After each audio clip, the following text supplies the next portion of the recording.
MCQ में next बेटा polynomial chapter का एमसीक्यू आपका ये रखा हुआ है, जल्दी से सॉल्व करते हैं इसको। कह रहा है एक पॉलिनोमियल है, डिग्री कितनी है 3, इसकी जो डिग्री है वो 3 है, मतलब अगर डिग्री 3 है तो क्यूबिक पॉलिनोमियल होगा। इसके दो जीरोस अपन को पता है, दो जीरोस, एक है √5 और एक है -√5। हम नहीं कह रहे, क्वेश्चन में लिखा है एक √5 है, एक -√5। कह रहा है इसका तीसरा जीरो क्या होगा। कोई टफ नहीं है, सिंपल एमसीक्यूज हैं। अगर आपको फॉर्मूला आता है क्या रहता है इसका, क्यूबिक का जनरल फॉर्म क्या रहता है पता है ना, general form cubic polynomial concept क्या होता है पता है, अच्छी बात है, नहीं पता सीख लो कि अगर कोई क्यूबिक पॉलिनोमियल रहता है तो वो ऐसा रहता है ax³ plus bx² plus cx plus d।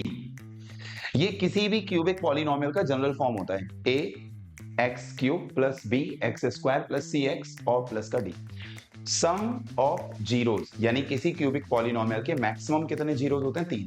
उनको टैग दिया जाता है अल्फा बीटा और गामा का, अल्फा बीटा गामा। तब उनका जो सम होता है बेटा, सम ऑफ जीरोस, ठीक है ना, sum of zeros alpha plus beta plus gamma equal to होता है फॉर्मूला -b/a। ये साइड से लिख दिया है मैंने कॉन्सेप्ट, ये कॉन्सेप्ट है जो इसमें यूज होने वाला है, ठीक है ना, ये कॉन्सेप्ट है जो यूज होने वाला है बेटा इस सवाल।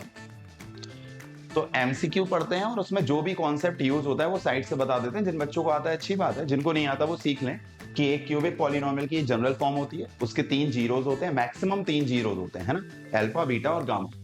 उनका जो सम होता है उसका फॉर्मूला होता है -b/a। यहां लगाने वाले देखो, दो जीरोस दिए हैं, एक है √5, एक √5 है और एक -√5 है, दो जीरोस अपन को गिवन है। चलिए यही वाला फॉर्मूला लगाते हैं, अल्फा